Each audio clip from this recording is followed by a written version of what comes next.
Today we're going to try to do something we wanted to do for a long time,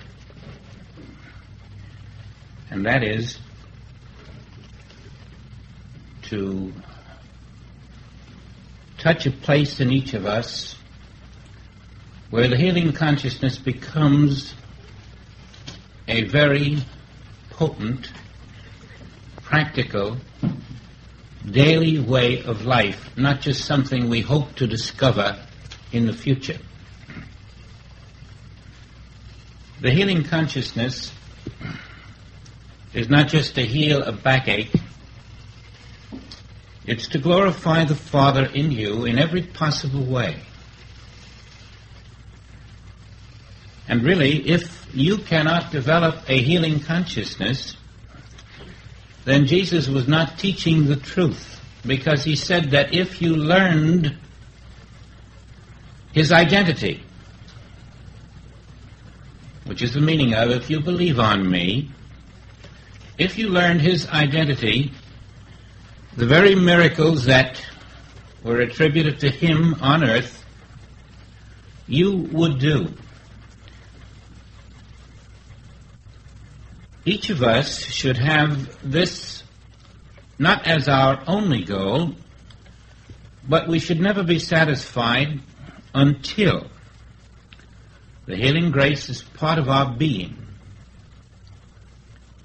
And the reason for that is because although we suspect that we know truth, until you find yourself able to demonstrate the truth you know, you might as well face it, you don't really know it. And healing therefore becomes the way in which you prove to yourself that you know what you think you know. That's the only reason for healing on the spiritual path. You will find that within you is this capacity. It isn't reserved for what is called a practitioner. It is your natural dispensation by virtue of being a joint heir in Christ. Now, we've spent 7 years discussing the infinite way, and we've spent 7 years discussing the various precepts in the Bible. And always we have discussed this in one place so that we could develop, grow the consciousness. Today, perhaps these 7 years will in some way yield to you that quality which Jesus called Christ in you realized. Now, it has been thought that the healing consciousness is something special, something you receive by dint of some special privileges or because you learned a magic formula.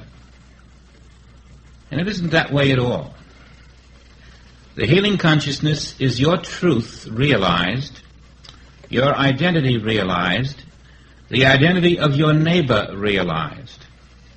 The healing consciousness is the enactment in you of the 2 commandments, acknowledging his presence always in yourself and in your neighbor. And when you do this in the way prescribed, you discover to your pleasure and amazement that right where you stand is holy ground. Right where your friends stand is holy ground. Right where the world appears is the invisible kingdom of your Father. It has ever been there, awaiting your spiritual recognition, and in your capacity to see it, not through human eyes, but through the Christ vision. Lo and behold, there stands the perfection which the world has been seeking all these immeasurable centuries. For that reason, today we're studying the leper. It's only 2 or 3 verses, but you'll find it is a perfect summary of what constitutes the healing consciousness. We're going to go over it 2 or 3 or maybe 4 times, and each time a shade deeper, until we can stand back and say, that I understand, and that I can make my consciousness. Now, all we have here in Matthew 8, is a little scene. Now, if you have read that, you may have been creative enough in your initiative to say, now let's see, where does that fit into the Bible? When did it happen? You would have discovered that it happened immediately following the Sermon on the Mount. Immediately following the Sermon on the Mount, in which the Spirit of God, speaking through Jesus Christ, says, you must purify your consciousness. All of these things you learned of old, but today, this moment, I, the Spirit, say unto you, do this, do that, do the other. Meaning, cleanse your house until all that is there is the divine self. And after he is finished giving the world these 3 chapters, 5, 6, and 7 of Matthew, which we should all know like the palm of our own hand, it is said that the multitudes followed him. And the very first instance of healing that followed the delivery of the Sermon on the Mount was this leper case. Suddenly out of nowhere, as if to test the very teaching itself, there was this creature.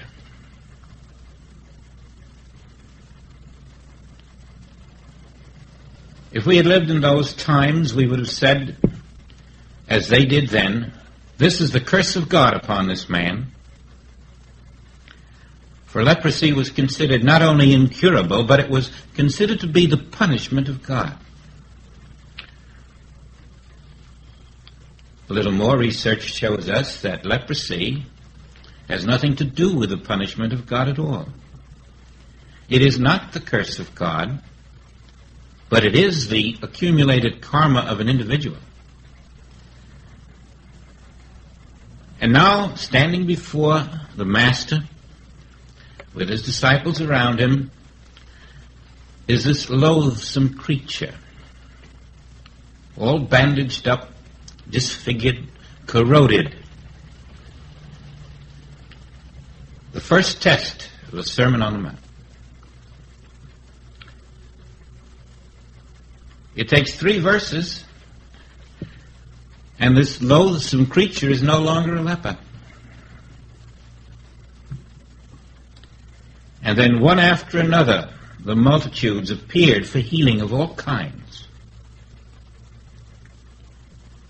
Unfortunately, this has been used as a prototype of the way to heal. For in there it is said, he laid his hands upon the leper. And so all over this globe we find those who lay their hands upon the victim of disease, the victim of pain, the victim of suffering. Why not? Jesus did it. Why not? Paul baptized with laying on of the hands. Deuteronomy tells us that Moses laid his hands upon Joshua. The Acts tell us that the apostles went through the land laying hands, and all manners of diverse ailments were healed.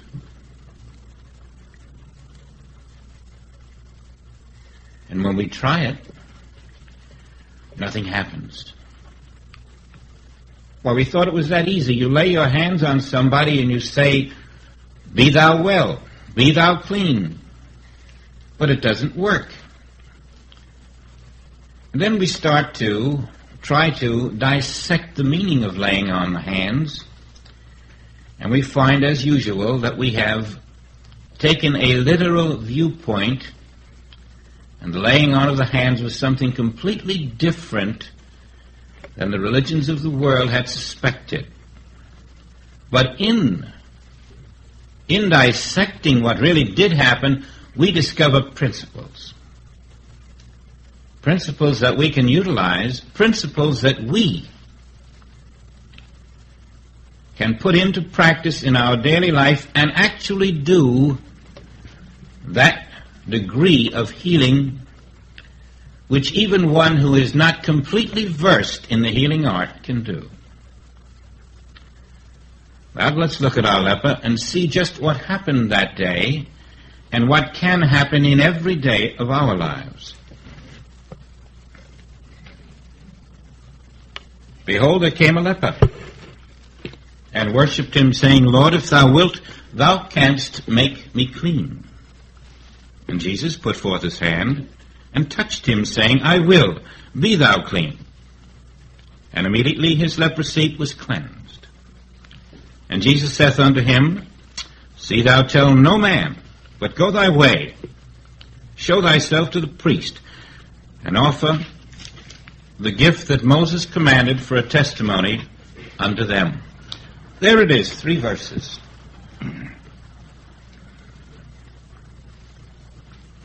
Now let's look at it closely. Behold, there came a leper, and worshipped him. Now in Luke and in Mark, that word worshipped is amplified. And not only is he worshipping him, but it says in one place he kneeled down before him, beseeching. And another it says he fell on his face. And so we can equate worshipping, kneeling down before him and beseeching, and falling on his face is pretty much meaning the same thing. But notice here the first requisite of healing.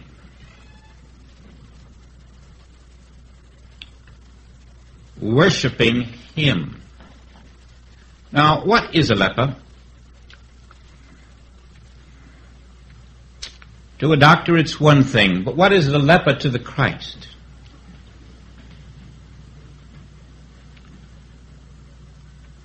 We have learned through our studies that every physical image is nothing more than mental energy.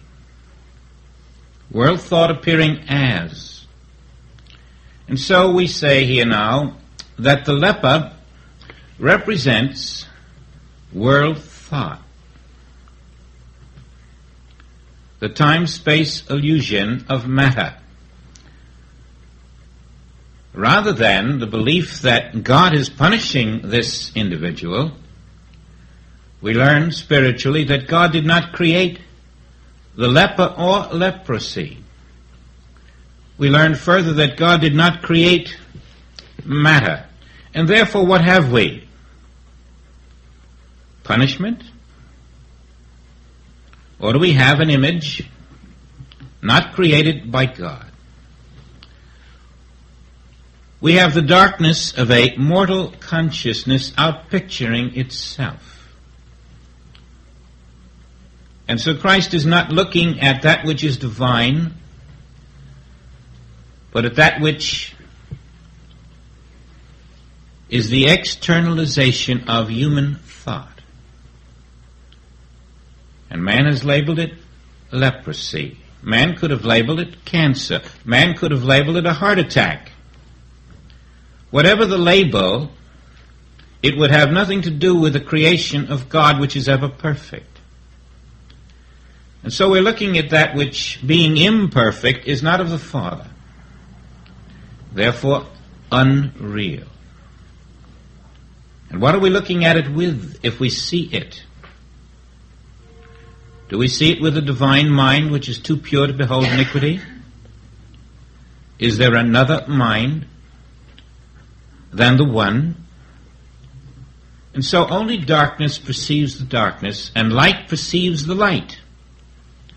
Christ sees no leper.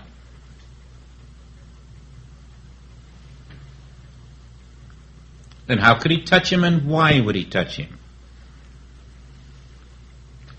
And that is the paradox, and also the secret of healing the leper.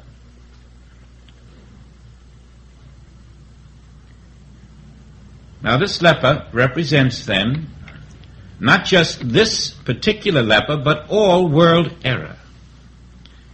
It is a symbol of human thought, as opposed to divine thought.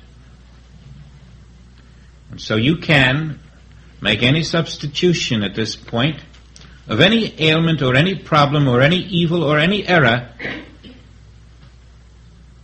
and know that whatever it is that you are placing in place of the leper, it is made of the same non-substance which was not created by God. We're looking at the symbol of human error. Now you can say a leper is one who was the result of carnal thought or some deeper sense of sense perversion or carnal desire. You can use all of these labels, but the simple fact is that we're looking at material substance, which is mental energy. And the right things are in the wrong places. Mental energy cannot bring forth the divine image. And yet, right where the leper appears is the perfect spiritual reality of being. And this, of course, is what the Christ sees.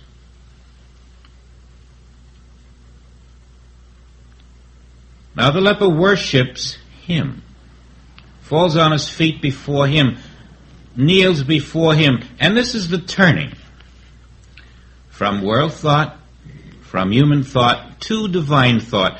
This is the beginning, the prerequisite to the change of consciousness. So that if we were in the leper's place, we in our worshiping him would actually be turning to Christ within ourselves, accepting that there is such a presence within ourselves called the Christ. Here it's outwardly turning to Jesus Christ.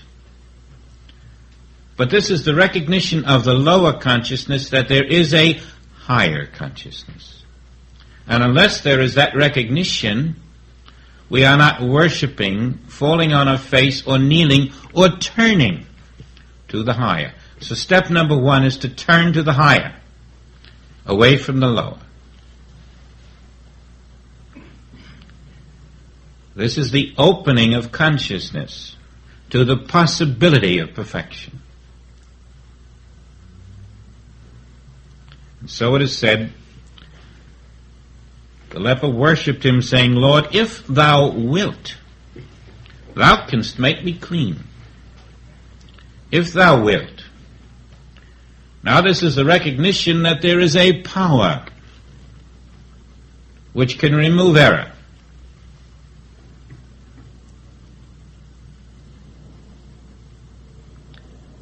And when you study it deeper, you'll recognize it is the statement that this is the recognition of one power without opposite.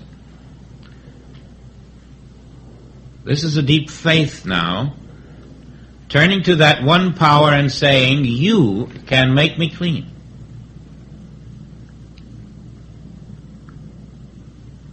And you remember the prodigal son, the moment he turned home? Before he arrived, the father rushed out to meet him.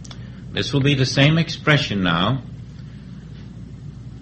The turning of the lower consciousness to the higher, recognizing one power as the only power,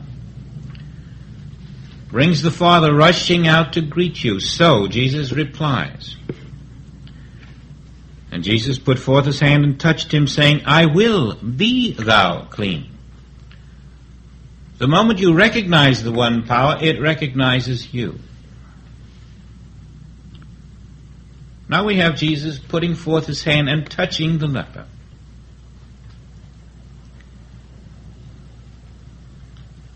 In that touch,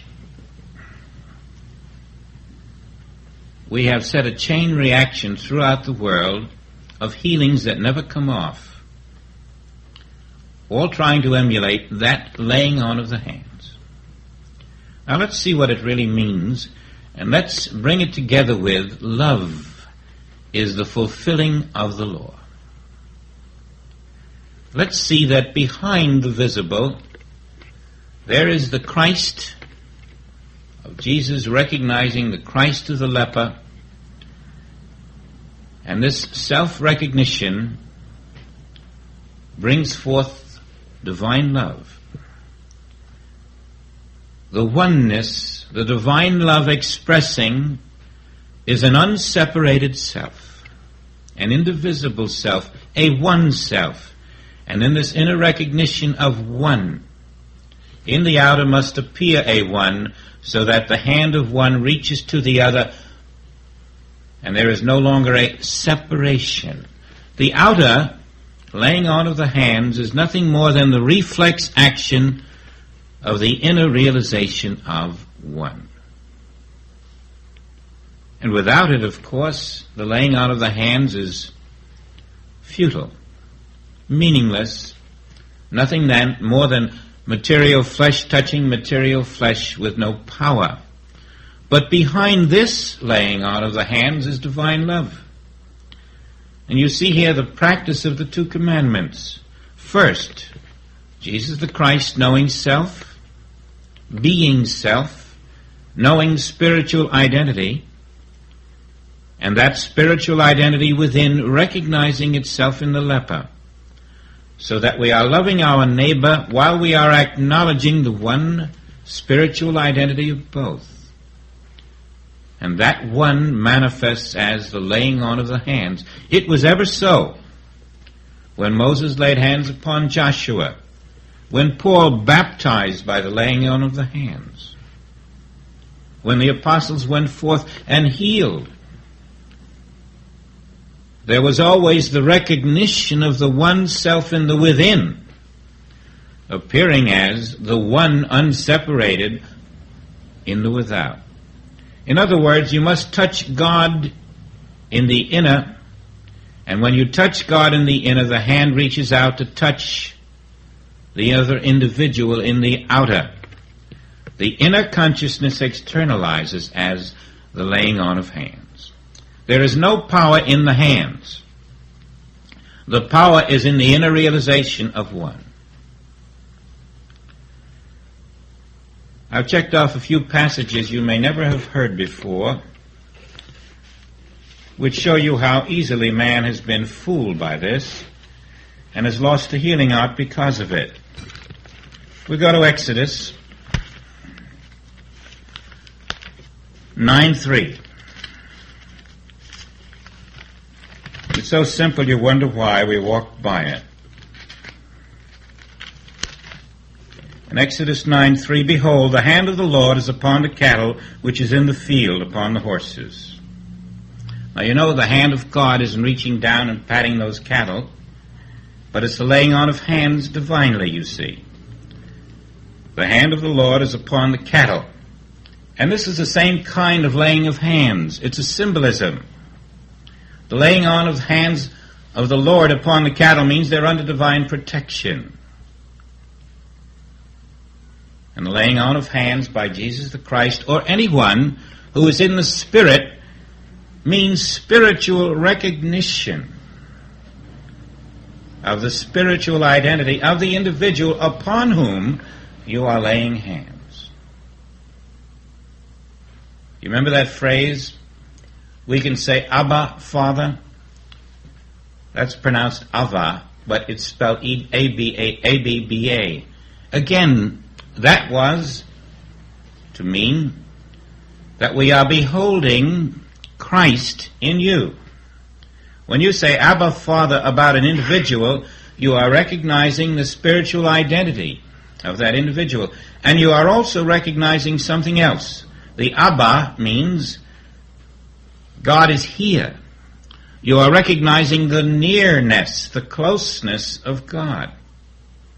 And again, the laying on of hands is recognizing the divine identity, the closeness of God. You're not healing with those hands. They are expressing your inner recognition. Now again in Exodus 15:6, to show you how easily these phrases are used. Thy right hand, O Lord, has become glorious in power. Thy right hand, O Lord, hath dashed in pieces the enemy. You see how a hand is used symbolically? Not meaning the Lord's hand came down to dash the enemy.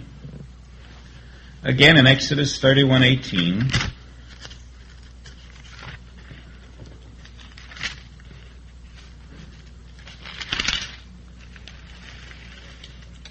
And he gave unto Moses, when he had made an end of communing with him upon Mount Sinai, 2 tables of testimony, tables of stone, written with the finger of God. Again, God didn't take God's finger and put them on those tablets. It was rather the mind of God through Moses expressing what was on the tablets. That means the finger of God. Now in the Psalms we find it perhaps a little more dramatic. The 139th Psalm. First starting at verse 5.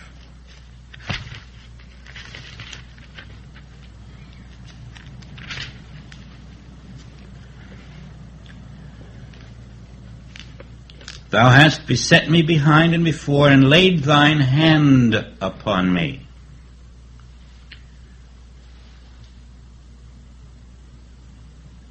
When God lays God's hand upon you, that's the same as Christ Jesus laying his hands upon the leper. Divine recognition of your identity. Such knowledge is too wonderful for me. It is high. I cannot attain unto it. And then follows, whither shall I go from thy spirit? Whither shall I flee from thy presence? If I attend up into heaven, thou art there. If I make my bed in hell, behold, thou art there. If I take the wings of the morning and dwell in the uttermost parts of the sea, even there shall thy hand lead me, and thy right hand shall hold me. God lays God's hands upon the leper through Christ Jesus. Do you see that? Finally in Isaiah 53:1.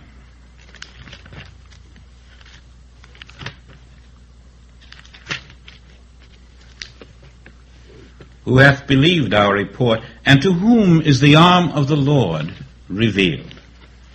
Now then, it should be clear that hand, arm, finger, even mouth are all symbolisms. First of all, God doesn't have a hand, or a mouth, or an arm. They are symbols of being touched by the Holy Spirit. And so whenever you find that you have tried to heal by laying on the hands and it has not worked, it is because you have put your faith in the material method instead of in the divine recognition, which needs no hands. Now, just how many healings were done in the Bible by Jesus by laying on of hands? 5 at the outermost. And how in the world would you heal absently by laying on hands? How would he heal the centurion's son? How would he bring Lazarus out of the tomb? And didn't the woman rush up to him and lay her hands upon his robe? You know, there was someone in the Bible who thought he would do this laying on of hands. His name was Simon. He was a sorcerer at one time in a previous life. And Simon saw the disciples doing this, and he rushed up and he said, "Teach me how to do that." And Peter said to him, "The laying on of the hands is not for you, Simon. You'll first have to purify your heart."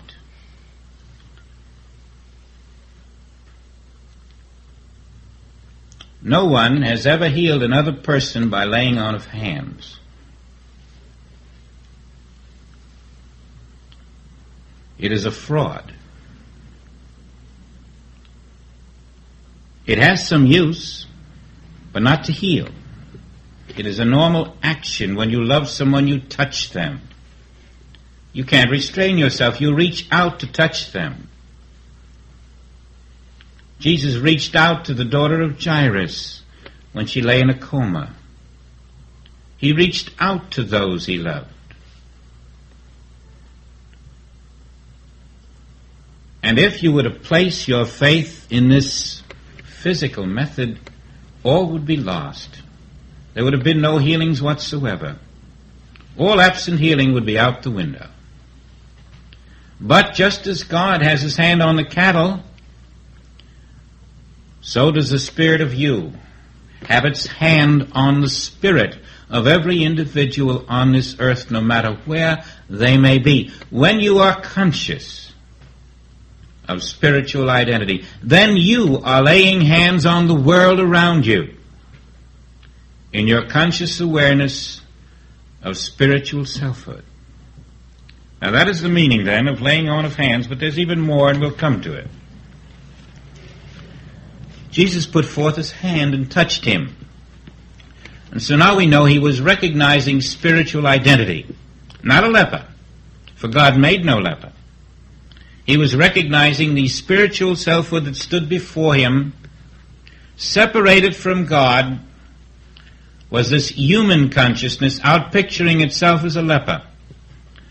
And there was no sin there was no crime, there was no punishment. This was impersonal error manifest through the world mind, functioning through what appeared to be a leper. There was no one to blame, to censure, or condemn. Had there been such censure, you may be sure there would not have been a pure consciousness in Jesus to heal this man.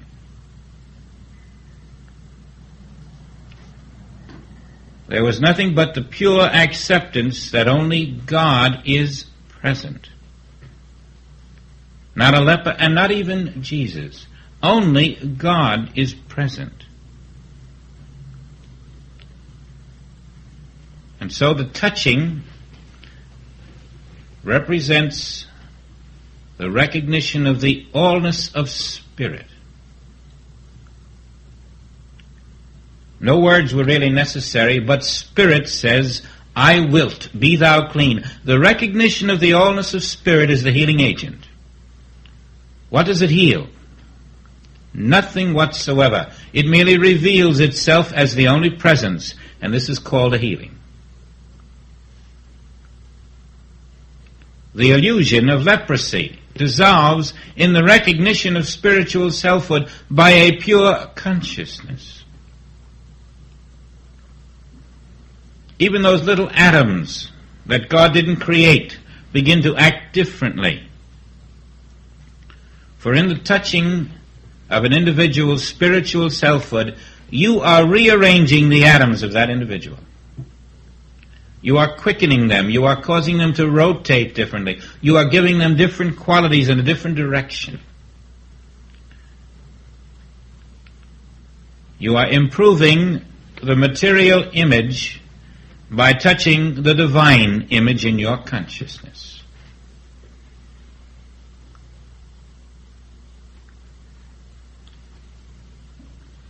The leper turning by saying, Thou canst make me clean if thou wilt, is answered by the Spirit which says, I will.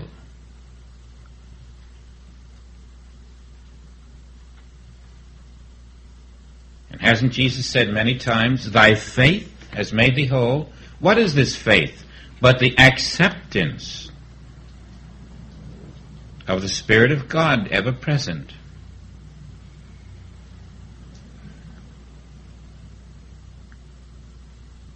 Now, so far, we're merely seeing it more or less externally.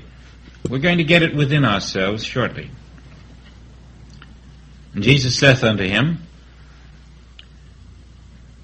immediately after his leprosy was cleansed, See thou tell no man. Immediately his leprosy was cleansed. Now, if you look at Mark or Luke, one of the two, you'll find another word put in there. Immediately after he had spoken, his leprosy was cleansed. In other words, not immediately after he touched him, but immediately after Spirit spoke, because when Spirit speaks, the material world melts. After the word is spoken, after spiritual recognition, the leper is cleansed. And now tell no man. You'd think he'd say, go out and tell the world. Show them what has happened to you. Let them all know. And this is for those of us who want to do just that. What was his reason? We can find many reasons and tell no man. We know he had said that we should not speak of the innermost sacred secrets to those of unprepared thought. Well, in those days, leprosy was incurable. And suppose you ran out and told somebody, or told multitudes, look what's happened to me, I'm cured of leprosy. Could you tell them the method whereby you were healed? And so you'd create all this excitement, and then they'd all run to be healed, and nothing would happen. Because what made this leper healed was very special, something that all of us must know. He had turned to the Christ, not to a man out there. This was an inner something. That's the meaning of this esoteric series of verses. He was worshiping the Christ. He had reached the place in karma where it was ready to be obliterated. But you come to Jesus with ages of karma and think that this miracle man can touch you and it will disappear, and it won't work. You remember later there were 10, and 9 couldn't be healed for that very reason. And so why create all this confusion in the city when they weren't prepared to be healed? They hadn't fulfilled the inner requirements. They hadn't brought themselves to Christ. They couldn't say, I wilt. They couldn't say, if thou wilt, thou couldst make me clean. They hadn't reached the level of consciousness that could have faith in the invisible self. And so you'd create a riot for no good reason, and everybody would run home disappointed and muttering under their breath, this is a faker. Their time would come, but they weren't ready. And so tell no man these things that ye have seen today, but instead go to the priest, he said, and make the sacrifice to him that Moses commanded. There were many motives in that statement. Who is this priest? It's the priest in you. The priest in you is the one who receives the Word of God. That's what a priest should be. One who receives direct word from God. Go to the priest within yourself, and there make the sacrifice that Moses commanded. Well, you can read all about that in Leviticus. There are 59 verses. And after you've finished reading it, you'll say, what in the world does he want me to do? I can't understand it. Because the priest is supposed to take the garments of the leper and do this with them. Oh, it's just one little piece of ceremonial after another. And that's the second meaning here. In the Old Testament, that's how you treated the incurable disease called leprosy. And here's Jesus, the Master, and in his time, 1,500 years after Moses, they're still doing it the same way. They're still in the law of karma. They're still burning the garments of the leper. They're still making all kinds of physical, material sacrifices. Go to the priest and show him that I didn't do a single thing in all of those 59 verses of Leviticus, but you're cured. Show him it has nothing to do with ceremonial and ritual. Show him that healing is completely different than the world suspects. Show that to the priest.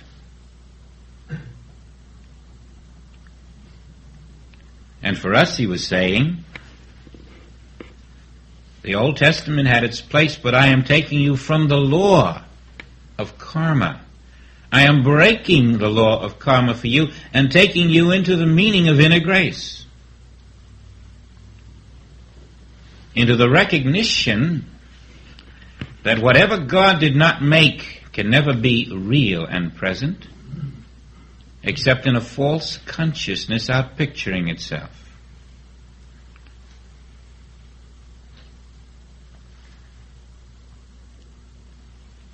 There's something that we have never quite seen before, which may help you at this point. It's more fact than fiction, if you can see it.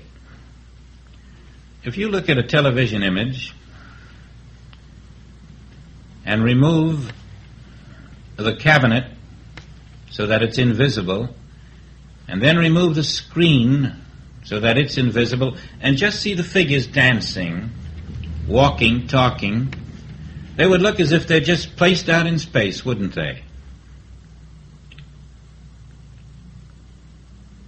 Now, these forms that we call our human forms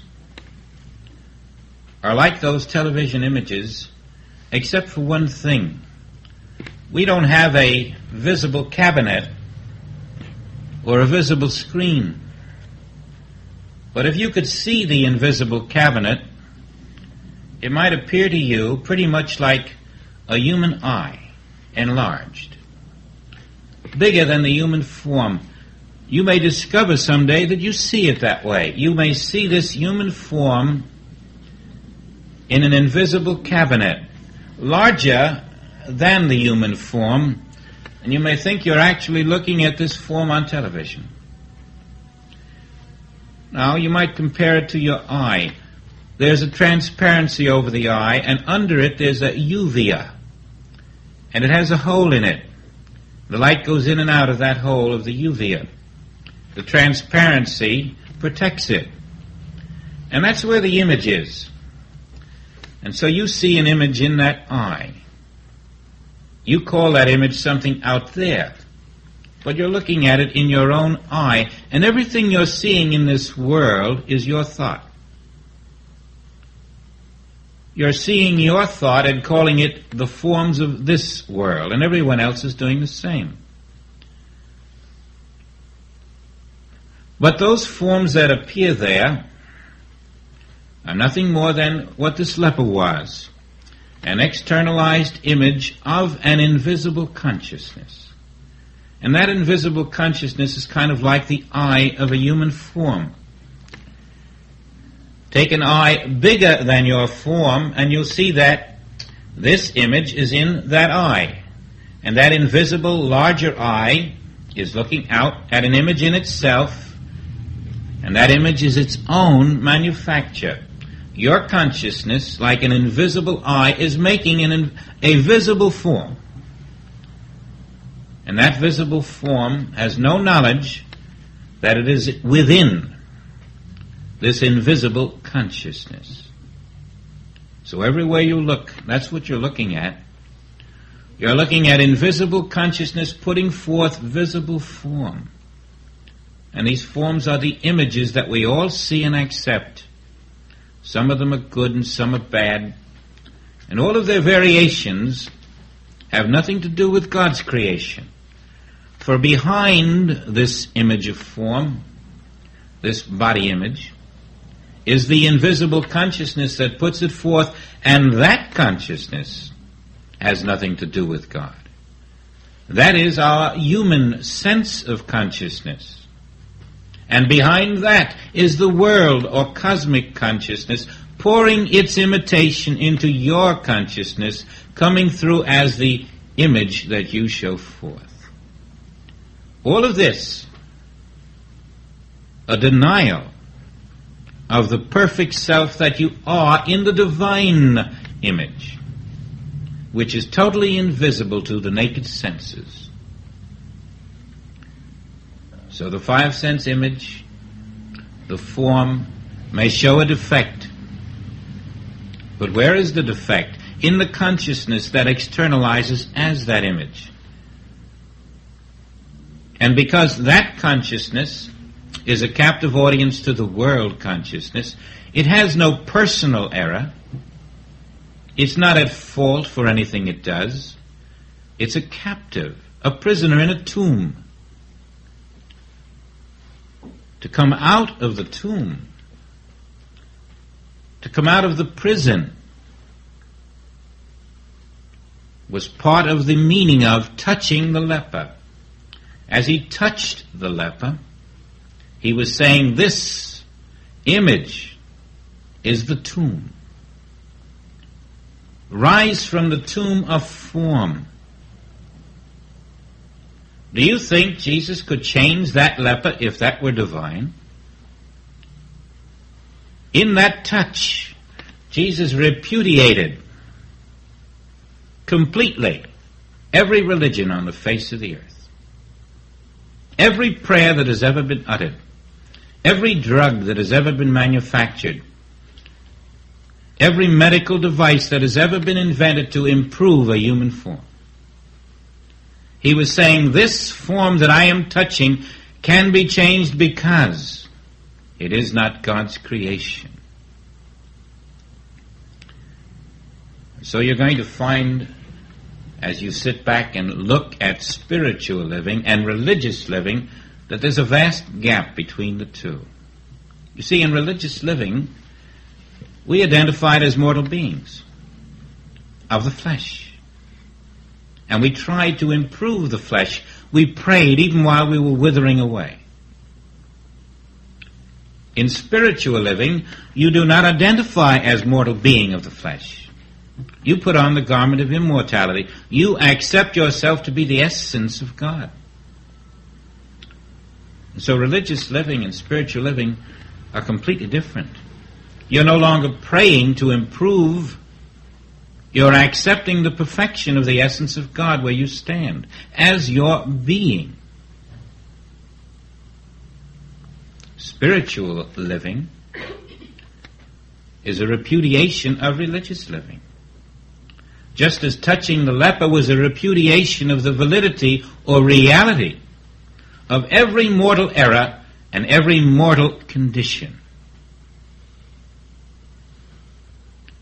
He could touch that which he was demonstrating was not of God, and therefore, in reality, there was no touching of the leper at all.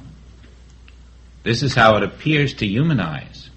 There was only love expressing, truth revealing itself, and all of the material forms that appeared in this act are part of the human illusion. The invisible self being the only presence, there was no leper to touch and no person to touch it.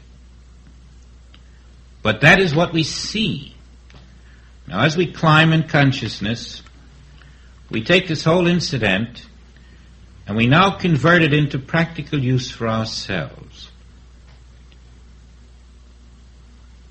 We can look at it two ways. There was a man named Jesus healing a leper, or all of this took place within the consciousness of the individual, so that the leper is the false consciousness, and Jesus visible represents the inner true consciousness. And this is the true consciousness dissolving the false, bringing forth that which is called the healing. For ourselves, it would go this way. If you were trying to heal someone else, you would have to see, number one, there's no leper, there's no material you, there's no material condition.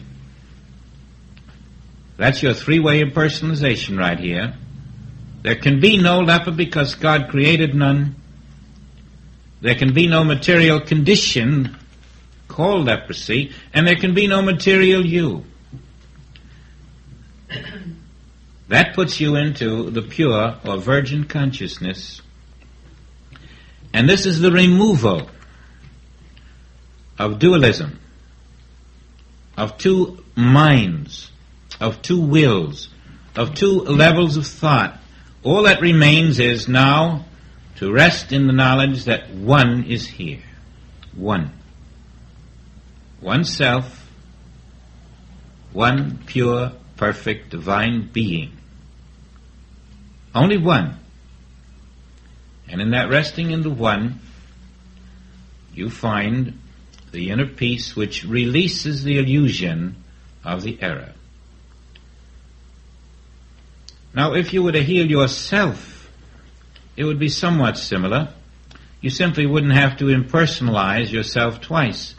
You would know there is no human condition. There is no human.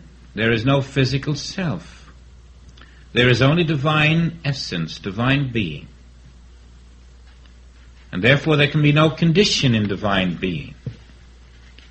No separate will.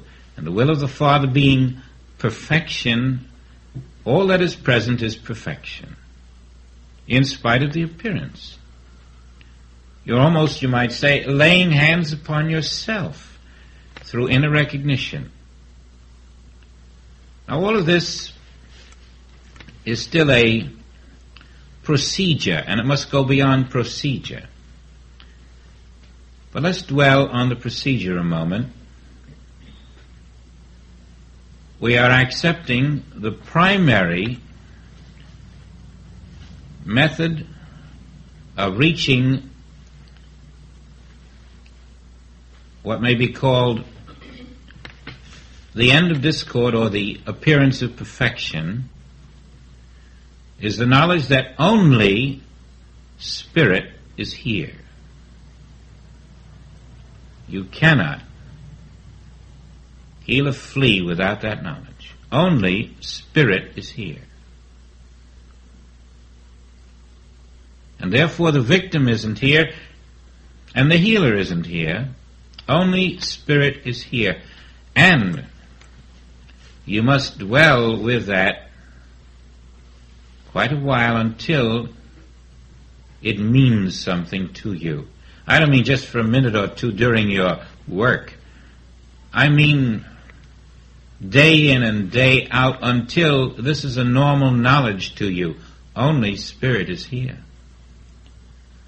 Certainly the leper was healed instantaneously, but think of the years of dedication to the truth that Jesus had to put in before that instantaneous healing could occur.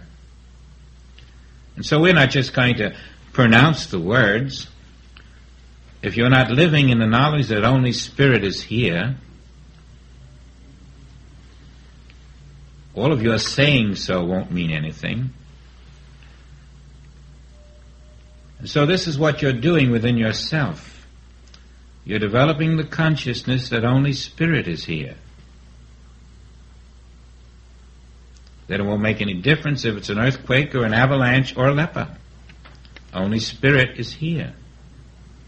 And you may have to do that 100 or 2 times before you can quiet this mind which insists, but there's a problem out here too.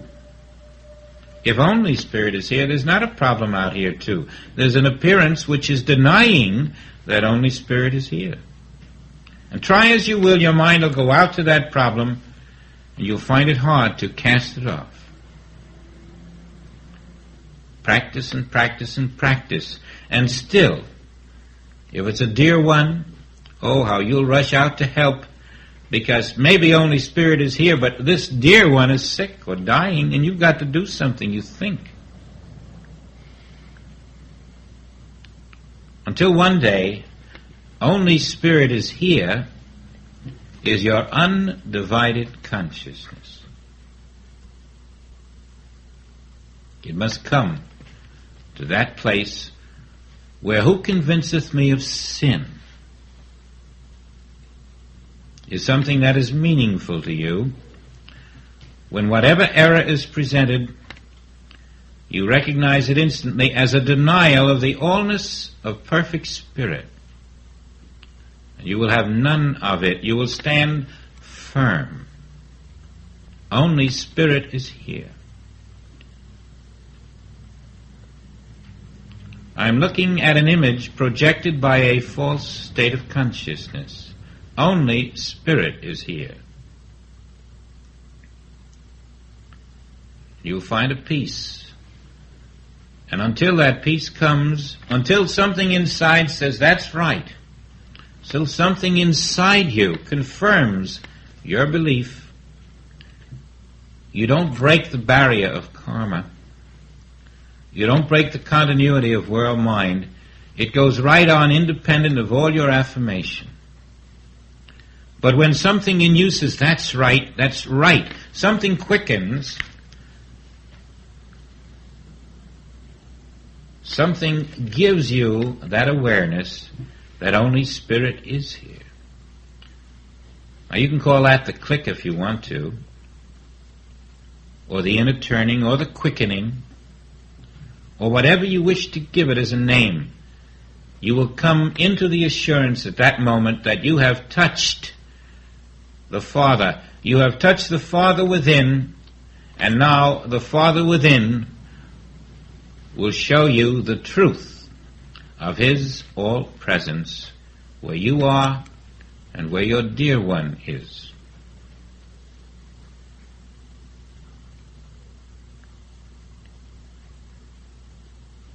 We've all searched for labels and formulas.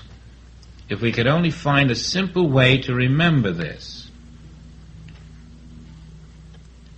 Well, no matter what I tell you, no matter what you read, no matter what anyone tells you, it must ultimately come to you in your own special way. It must feel right for you. Your shoe won't fit another foot the way it fits you. For instance, we've all used the word omnipresence, omnipotence, omniscience, and yet to most of us it's really a mouthful without any real meaning, without teeth in it. And then, of course, the world uses the word God, or light, or spirit. Still, no power. Somewhere, something falls into the right groove for you and says it all.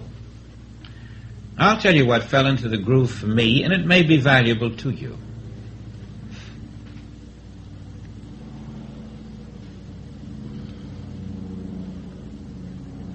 God somehow leaves something missing, even though you say God is all. Even though you say God is the only power. You can't figure it out, but something seems to be missing. Perhaps it's the experience behind those words that's missing. And then you try to say there's no me here. There's only God here. And yet again, it just doesn't quite add up to that perfect inner peace.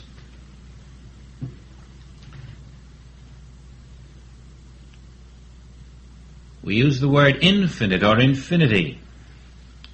And even though we seem on the threshold of something, always there seems to be that little something that just doesn't fall into place.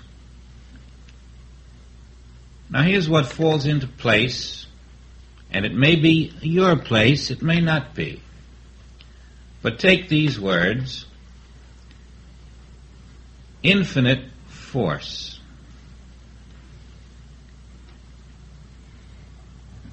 The Spirit is infinite, yes. And the Spirit is power, yes. And therefore infinite power or infinite force. And see that what you're really looking for when you look for God is infinite force. That's what you're looking for. You see, that's what Jesus revealed is present everywhere. Infinite force. Not just the name God or the word God, but the infinite force of God is all around you, being itself. There's no place where the infinite force of God is not. Whither can I flee from your infinite force? But we, in our mortal sense, are separated from that infinite force because we have not come into the realization that that infinite force is our name. That infinite force is you. And as long as there is a mortal being where you are not realizing that the infinite force is you. And so you are told, awake, thou that sleepest. Choose ye this day, are you the infinite force or are you the mortal creature? Are you God or Mammon? Are you Christ or creature? And when this infinite force becomes real to you, when you can, in a sense, feel it, know it, be sure of it, you will be willing to let go of this body image, this personality, this human self, this mythical mortal. And you will say, but the infinite force being all, it is I. The I am that I am is the infinite force. Right here, right now. And whatever denies it is a lie. The I am that you are there is the infinite force, because that's all there is.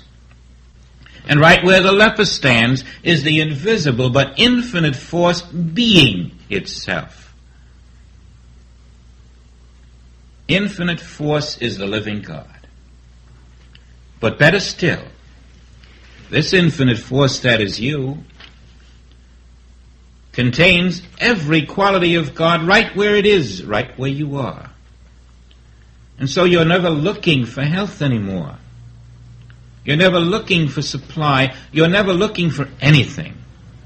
Because the infinite force is all things. The moment you have accepted yourself to be the infinite force, you have accepted your identity. And then, I don't have to look for health. The infinite force that I am is health. It has ever been present, invisible, right where the leper appeared.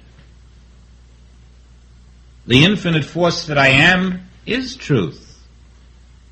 Why defend against a lie? The infinite force that I am is beauty, harmony, truth. All that God is the infinite force where I am. Now your healing takes another turn. Is the leper there, or the infinite force? The infinite force, because only God can be present.